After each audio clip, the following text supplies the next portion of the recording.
You're listening to the Art of Procurement, episode 139.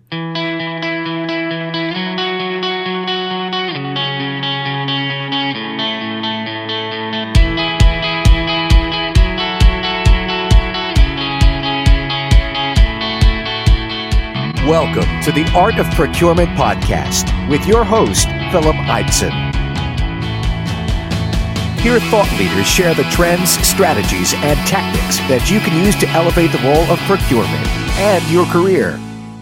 Hi there, everybody. Welcome to this week's Art of Procurement podcast. I hope your week's off to a great start wherever you are in the world today. And I'm currently a week into an almost 4-week trip delivering a supply chain risk learning and development program on behalf of a client. I'll be racking up the air miles over the next few weeks, and I'm really hopeful that I can share details of the program in a later show. And today I'm actually joined by someone who I think is really well known in the procurement space, certainly here in the States, and that's David Bush. So I met David for the first time at a conference just over a year ago, and I'm delighted that he's finally able to join me. You may know David from IASTA or Determine, but he recently joined SpendHQ as their Chief Revenue Officer. And in our conversation today, which is actually the first in a 2-part series, we talk about spend analysis. David shares some of his tips for procurement leaders to build an effective spend analysis program that provides, I think, real actionable insights and insights that you can trust into your third-party spend. So without further ado, let's go straight into the conversation.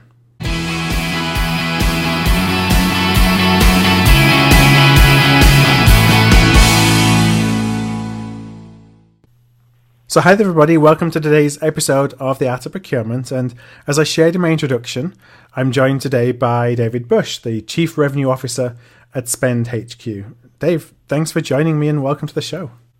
Thank you. It's great to be here, Phil. No, I'm really happy that you're able to join me. And I think it's fair to say that you're really well known across the procurement community here in North America, at least. And you only joined SpendHQ relatively recently, and you talked about your recent journey. You titled it "From the Corner Office to the Home Office" in a post on LinkedIn, as you set about finding your next challenge. And before we kind of go into the majority of the subject matter today, I just wanted to let you know first that I really loved the post.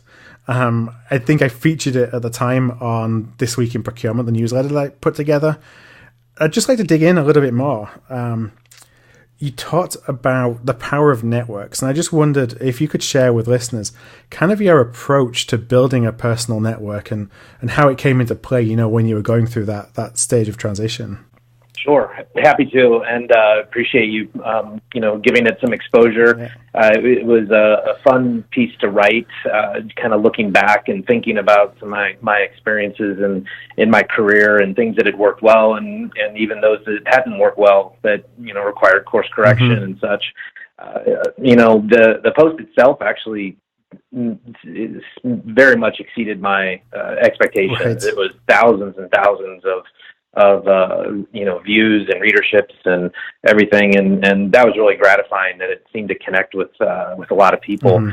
Ultimately, you control your own brand, and you can establish that brand through a lot of different ways. And when I wrote that, it wasn't prescriptive to say that this is the only way to establish a brand and alignment with your career and such, but these are the things that worked for me, and I kind of distilled it down into five things. So for me, one was to care, and in that particular example, caring about your company and the quality that you're delivering to the marketplace, and constantly assessing and improving it as you go, and building a collaborative environment. I mean, you have to care about all those things to get to that state. That then leads into belief. Your product and your company. You have to believe what you're saying to the marketplace. You need to pick the things you're good at, and just a typical type of SWOT analysis review. But what are you good at, and then go expose those strengths and truly believe in them and that your success is achievable.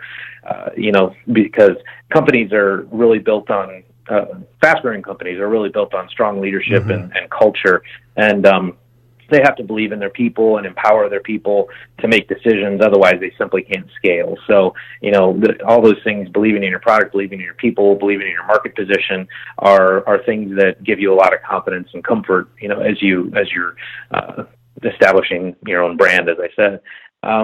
Communication was a big one for me.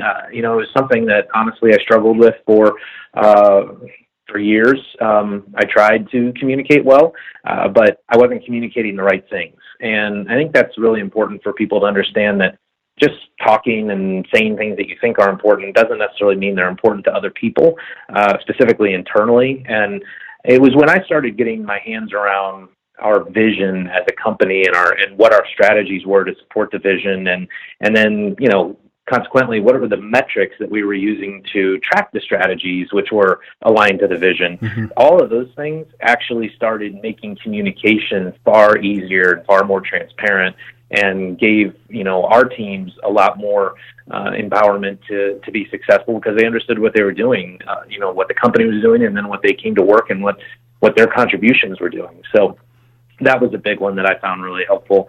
And then customer success. It's you could say it's cliche, but it's really not. I mean, if your company and your core values of your company are engineered around customer success, then a lot of the things really fall into place after that. And if you have those interests in mind, then you can really succeed and overcome a lot of obstacles.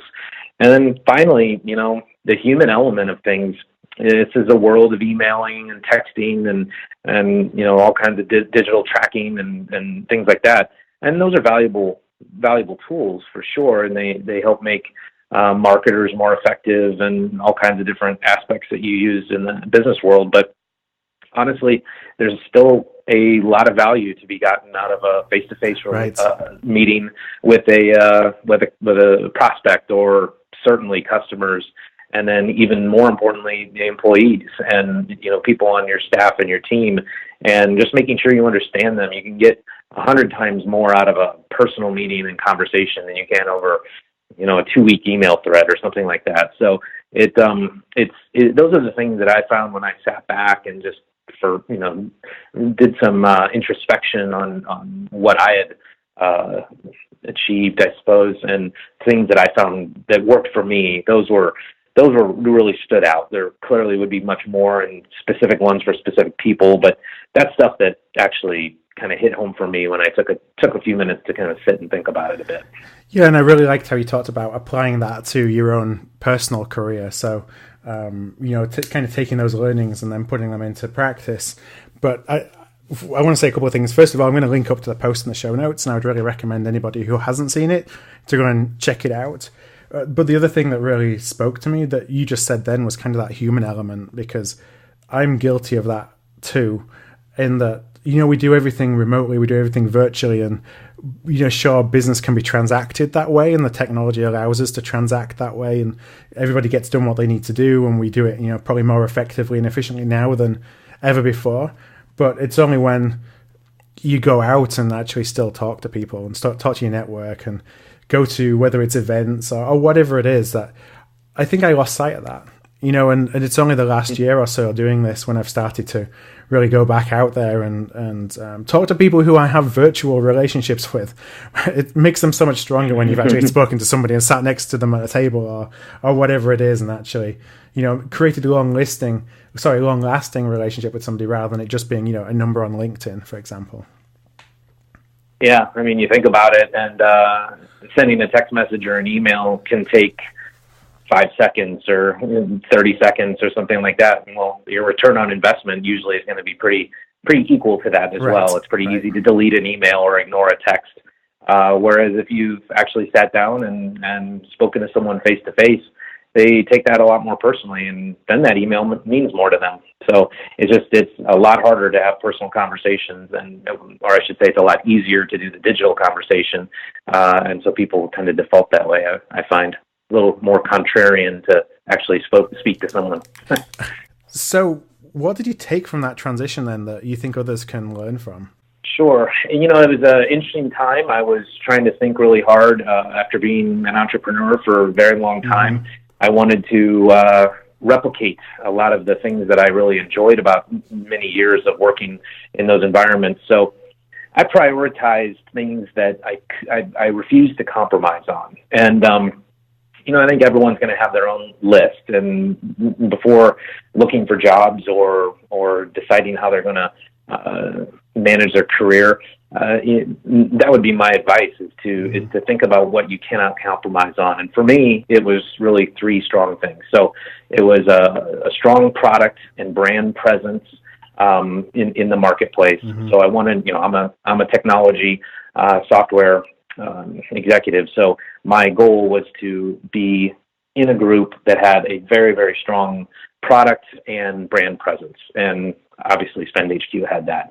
I also am, my passion is around growth. And so I wanted to be in a company that was really set up for high growth and surrounded with a high performing executive team.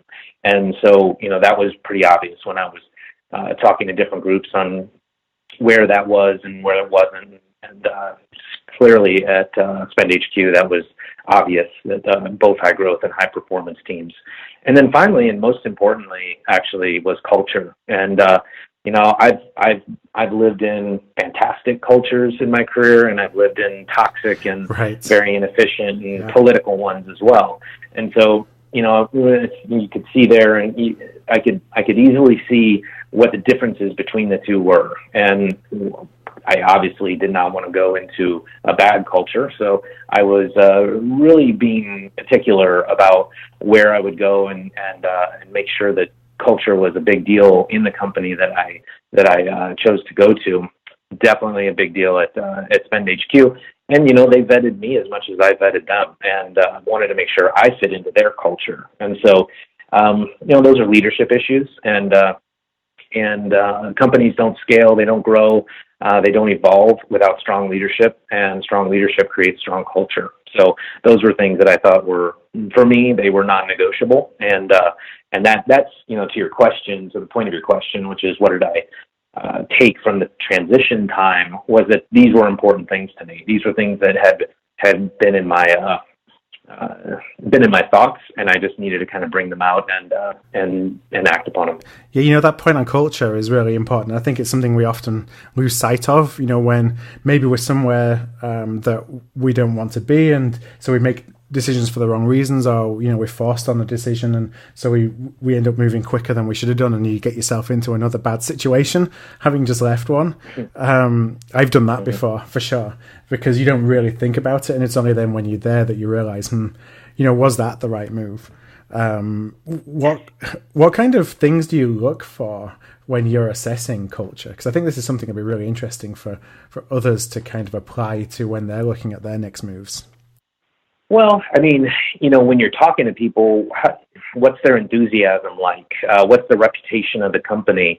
Do they actually talk about culture when you're talking to them about the company and just on normal conversations about products or something like that? Do things come out about the culture and about, is customer success a driver and a core value and things like that?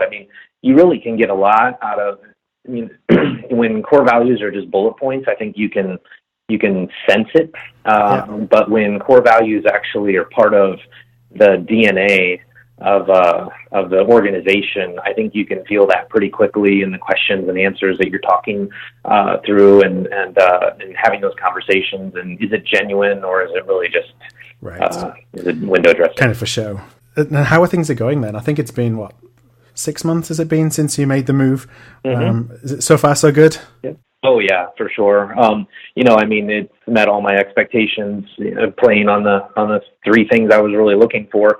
SpendHQ really was a great fit on all those, and has exceeded expectations from that perspective as well. So, right now we're clearly in a leadership position from a spend management and spend analysis standpoint. 75% growth last year, and we're on pace to reach very aggressive targets similar for this year as well. And everything's on target. So we've also made a lot of enhancements to the product, in our technology and features, and in the infrastructure, all things that are important. We have new custom reporting and dashboards that are coming out, new innovations that have come from just a brand newly established advisory board, product advisory board, which has created a significant number of ideas and innovations for the future of the product, long term and short term. And then, we specifically we're a specialist that has a sourcing heritage, and so that's been really good, and it comes out in the product. And so we're now being recognized by third parties such as Spend Matters, Ardent Partners, and most recently Forrester, who put us in, listed us as one of the top 10 global best solutions for spend analysis globally. So it's a big honor for a lot of these things. Yeah. It takes a lot of work for teams to be recognized. The product has to be there. The customers have to be willing to talk about it, and then you have to get third parties to acknowledge all of that. So we've had a lot of independent validation recently, and then on a personal level, I've spent 20 years in software as a service, and SpendHQ is a relatively new company. It's young and vibrant and has a lot of great things going on, and it's also getting out of those early stage startup years, and it's getting to the time where scale is actually a big deal, and process and efficiencies. And I've seen many places where software companies can fall down and their processes break, and they have to keep jumping over the next level, and plateaus happen, and then you move to the next and you can grow again. And SpendHQ, and I think one of the things I bring to the table is having lived through some of these plateaus or some of these areas where you didn't necessarily recognize where improvements could be made in real time, only retrospectively.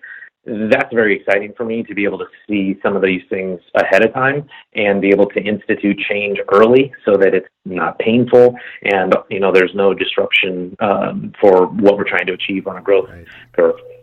Well, you mentioned spend analysis, and obviously that's really a core of SpendHQ, and it's really spend analysis and spend analytics that I want to talk about today. And for context for listeners, we're going to record a couple of episodes together on spend analytics, because I think it's a topic that it continues to surprise me how much opportunity there is for organizations in having much greater insight into their spend. And it's one of those things that you always think maybe procurement organizations are more advanced than what they really are.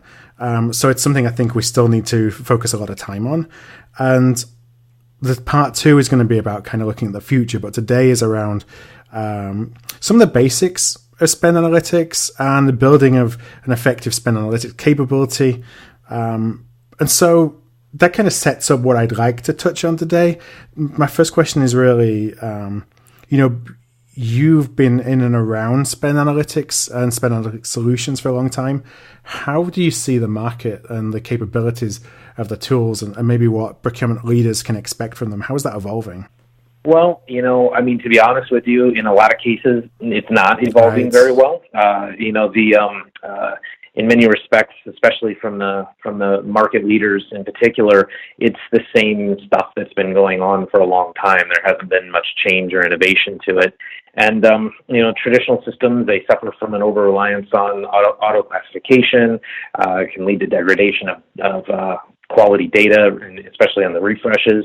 And almost always there's a lack of procurement expertise, which really brings the data to life and more than just, simple coding that's difficult to use. So, it's the benefit that we've got, with our product and software, is we've got a huge stable of sourcing experts that continually make sure that our taxonomies are built correctly, and so that's a big value that we drive. But we have a lot of sourcing experts that are part of the quality control of the software. So, what I fear and what I see happening in the marketplace often, not always, but often, is that teams spend a lot of their time manipulating data or trying to manage the tool itself rather than getting the insights out of it or getting strategic initiatives out of it.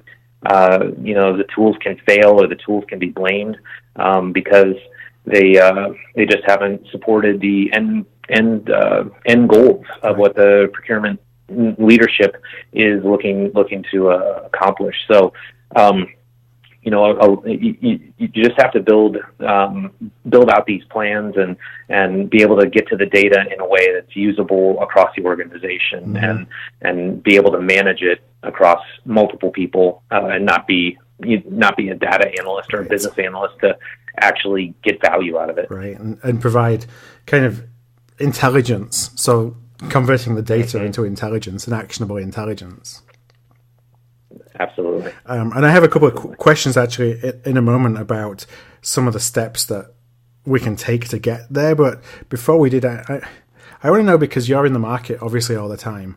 And so from my perspective, it's more of an assumption when I think about how procurement leaders are still struggling with spend and with spend visibility. But is poor spend visibility still a broad brush problem, or most companies they have that basic capability and they're now just looking to take things to the next level?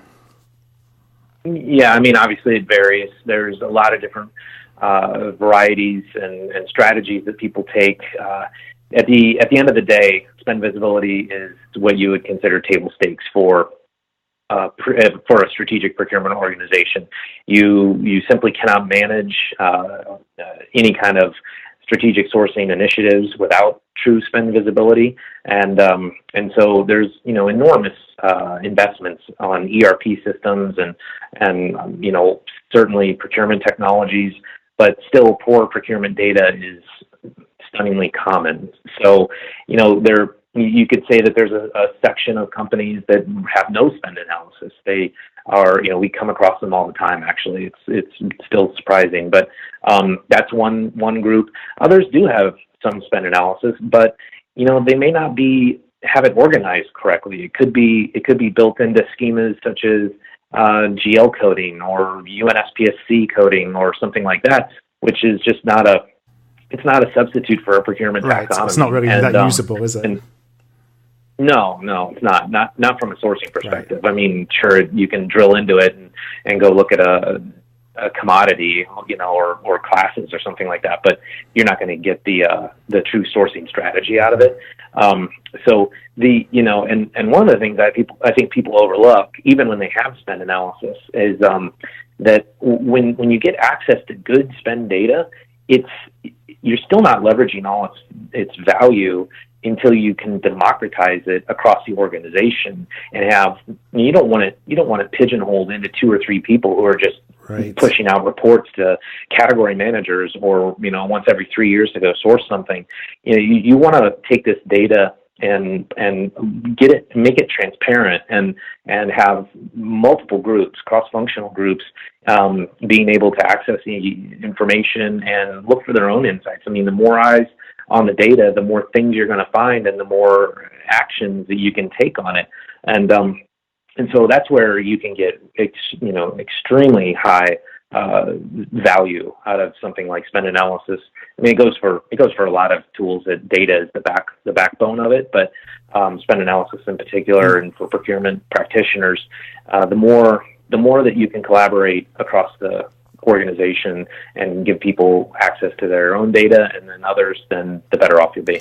Yeah, it's interesting you say that, because I think back to my experience with spend analytics, and it's always been controlled by procurement. So it's, you have some people who are running the report. I've been involved in the cleansing and, searching on Google for what all these suppliers do to try and manually cleanse data, which is a complete pain. I could probably use stronger words, but, it's kind of kept within procurement, and then we use that data when we present it to stakeholders in a category strategy, or it's some kind of output that we've got control over. We don't share the raw data. So it's interesting to hear you talking, and it completely makes sense that the more people, maybe one of the reasons we've done that is because we don't necessarily have confidence in the data, and so we feel like we have to massage it in some way, shape, or form. But it just makes sense that the more people that can have access to it, the more that can have input into understanding what we can do with the data. Yeah, I mean, look, I have yet in 20 years to meet an organization where the procurement team feels like they're overstaffed. And so Right. I would say that the more people that are helping look for opportunities to save money and add value to the organization, the better off, the more the merrier. So what does good spend analysis and good spend analytics look like today? Yeah, Ardent Partners, which is run by Andrew Bartolini, has released a they have a best-in-class procurement. Well, they say in one of their recent reports that best-in-class procurements are 2.5 times more likely to have enterprise spend visibility and use spend analysis. So it's pretty clear there that if you consider yourself, or if you're moving through the maturity model to best-in-class, you can't get there really without spend analysis. So, that's a report that we have. It's available on our website, and I highly recommend reading it. They do great work, Ardent does. And so that's one thing, just from an independent standpoint.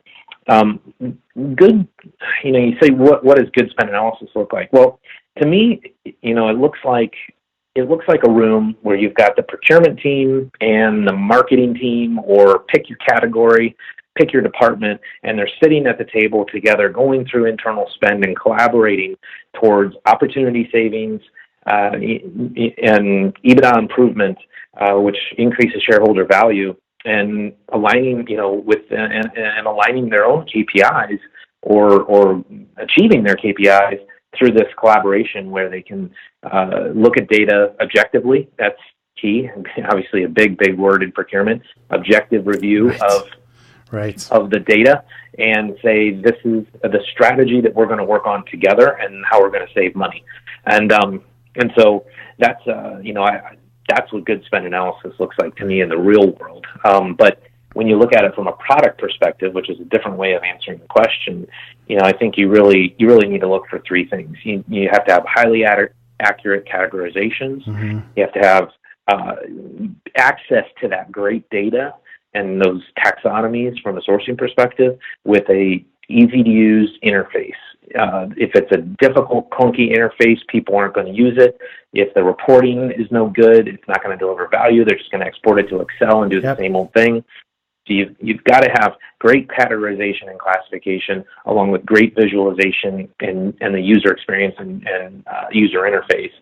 And then have actionable, data-driven insights from a procurement perspective, as opposed to just, like I said before, UNSPSC as an example to pick on. I mean, I can give you just a quick example. UNSPSC, if you think about it and why it doesn't really work, there's over 50 segments, the highest level category. There's over 400 families. There's 4,000 classes. And there's over 50,000 commodities inside that. If you think about that hierarchy and that tree structure, just from those statistics, you can see how UNSPSC is really not an effective way of building a sourcing pipeline and sourcing strategy as a result. And so, what we're far more interested in is looking at your sourcing pipeline and your spend categories really across 20 major categories, and then you go into subcategories, which could be upwards of 200 of them underneath, but they actually put together the right families that you could go source, and they look at things in a more logical way, and you can start building your strategies from there. An example of one of those 20 categories could be packaging and supplies, or shipping supplies. And then within that, you could put together another subcategory of corrugated packaging. Now you can go source corrugated packaging. If you do that through UNSPSC, you're going to be broken down through 3 segments, 5 families, and 6 classes, and then 15 commodities for the exact same thing. And it doesn't work. You're going to have to start all over and rebuild the sourcing, the project offline, to be honest with you. So so that's an example of how this really works in the real world, I suppose. And so spend visibility is the foundation of success for a procurement organization. And it's the first and last step in strategic sourcing, and it closes the loop. And that's the best way to start and end the process, in my opinion. You talked about taxonomies. Do you find that most organizations that you work with come to the table with their own taxonomy? And you're kind of working around that, or are they pretty much open to, they just want something that helps, that gives them actionable insights? Like you say, the traditional ways of splitting data, I've never found have really worked, because it's not put in terms of procurement and me as a sourcing person will understand. Also, it's not in the way that my stakeholder will understand. So I think really relevant taxonomies are key, but I imagine that most companies still want to customize in some way, shape, or form. Yeah, sure, and that's completely reasonable and not a problem. I mean, for us, if that effort has been taken and they do have their own custom taxonomy, which allows them to achieve sourcing excellence, then of course we're going to use that, and we're going to map their spend to that, and that'll be highly effective. But there's other companies that just haven't gotten that far, and they need to rely on our experiences. We have almost $2 trillion in spend, dollar equivalent in spend, that we've classified and run sourcing projects against, and there's a lot of value add to that. So there's it's when you don't have something, then the way I described it can be a very fast way to results. Yeah, you're kind of using the experience of the crowd almost and figure out how other people handle that data, and then just applying it to your own data set.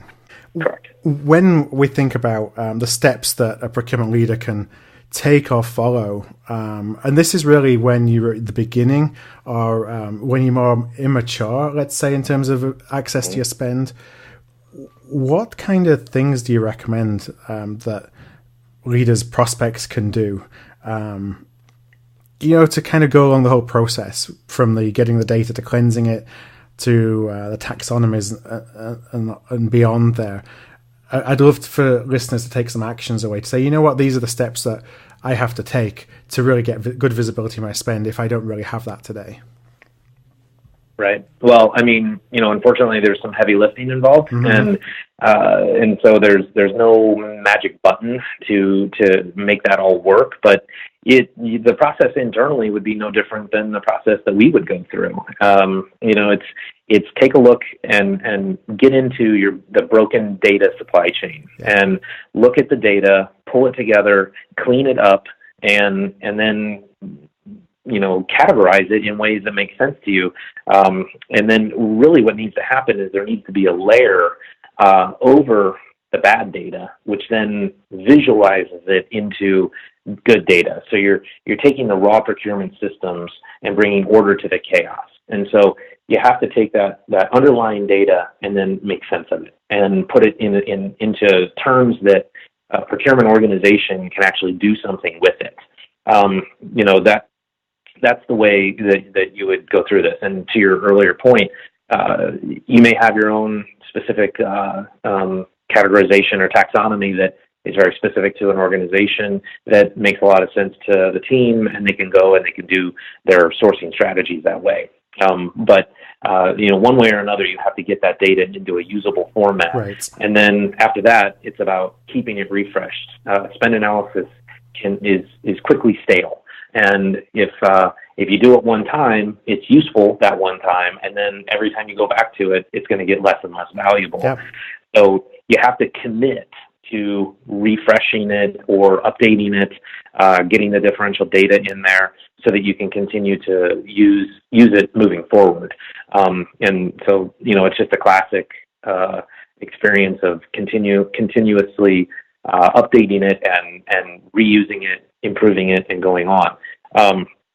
Once you can get to that state, whether it's done internally or whether it's done through a third party, some organizations do have the horsepower and the brain power to do this internally. They have the teams that can put the data together. They have the technology experts that can visualize it in some sort of BI tool. There's dozens of them now. But ultimately it comes down to a build or buy decision. You either build it internally or you buy it from a third party, a vendor. But what you really can't do is make a non-decision, because you're not going to do anything strategically sourcing, without having visibility into your spend. So there's just, and that's just the tip of the spear. I mean, that helps you go source things, but then, you can start to control maverick spend. You can look for compliance issues. There's many, many different ways to start cutting the data to find opportunities once you've got it into a proper format. Yeah, I want to actually go back to data in a second, but I wanted to touch as well. You mentioned about refreshing spend data, and again, I couldn't agree more. I've been doing spend analytics analysis both internally and for clients, and it's that single point in time snapshot. But then for month one, it's out of date. Month two, it's a little bit more out of date. You do refreshes once a quarter. Then you feel as though I'm almost reinventing the wheel every single time I do a refresh. And the time, it's kind of doing it manually exponentially increases from each one of those months. And I just wonder how often you recommend that a company should refresh their spend data. Depends on the company, as you might expect. I would say we have well over 100 customers, and most typical is monthly and quarterly. Yeah. And out of that group, I'd say quarterly is a little bit more. Yeah. So that's the amount of just at a very direct answer. Those are some industry benchmarks that I think are pretty reliable. It'll come down to your internal resources, how much of the data they can get, into the system and that sort of thing. But from an operational standpoint, I think you also need to consider how many category managers you have, because if you have a sufficient number, then you want to do your refreshes even faster, because they can take more action on the data, like I said, manage the category, and get more value from more current information. You don't want to wait 90 days if you're really being proactive and using the data in the best ways possible. So I think the cadence of refreshes really needs to be determined by the capabilities of each company and the maturity of their procurement organization. I think as they move towards best in class, kind of dictates the refresh cycle. Right. And on the data, so I think that a challenge has always been that I've seen, how do you get confidence in the data's accurate? And you talked a little bit before about kind of clean data and dirty data.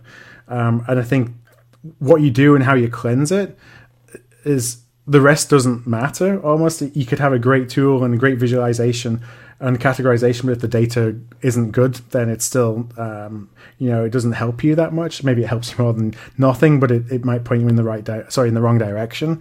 What are some of the things that you do to make sure that data, it truly is accurate, that you can really have confidence that it's correct, that things aren't misclassified, that things that, maybe are pass-through expenses, that they don't come up and are shown as supplier spend, all those kind of things. I'm interested how you can go about making sure that you have as much confidence as possible in the data itself. Yeah, I mean, that's a great question. And that's where the experience of doing this over and over and over again comes in, and why it's a little bit more difficult to do it internally, because the people who get tasked with that information, it's not their core competency. And so what we would do is we go through, we have a large number of previous spend cubes that we've done. We have our own, places that we know where vendors go and what categories and how to classify them. So there's a portion that's automated and kind of gets through a lot of the early stage of the heavy lifting. Yeah. But then, you need, at that point, you checkpoint that and you stop, you do quality control, quality assurance on it, make sure that everything looks like where it's supposed to be. And then, in our particular case, we're going to schedule calls with our customers and talk them through what we found in the data, where we believe things go, get them to sign off on it that, yep, that's right, that's the way this is. And then we go back through and then we put sourcing consultants into it. Right. And we're going to double check and create more classification, based on our own internal intellectual property. And then finally, it goes through the last passes of the review stage. But it's very much a mixture of technology and sourcing intellectual property and expertise. It's interesting, you mentioned a couple of times about the human element of it too, and we think about this as being something that's completely automated, but there really still needs to be a human layer that, again, makes it a little bit more usable and can spot some of these problems that you have with data that perhaps the technology isn't able to do it on its own. Yeah, totally agree, and we call it humanware. Right. The last question I guess I have on building that spend analytic capability is around, how much do you actually categorize? Because there's obviously, in terms of the resources needed to categorize, once you get into tail spend, so that bottom 10, 20%, it becomes exponentially more difficult to categorize the very small suppliers. And, you question the value of it, at least from at the first pass, when you're doing this, to really get capability the first time. Do you recommend that folks focus on the top 80, 90% of the spend, or what do you typically see clients doing? Yeah, we would recommend 95 to 98% of the spend be classified, which, is going to get you a huge majority of what you need captured to go take action on. There still will be that tail. Some of it, again, depends on the resources of the organization. They may choose to use a third party to manage the tail spend, or they may have, internally look at it once in a while. But it's going to depend on the resources of the organization itself on how they're going to manage that. But I would definitely recommend going to 95%, if not higher, on classifying the spend. Interesting. And that shows, when I've been doing it, it's always been looking at 80, 90% spend. And that's probably the difference between trying to do something yourself and doing it manually and actually having the technology to take care of a lot of that on its own.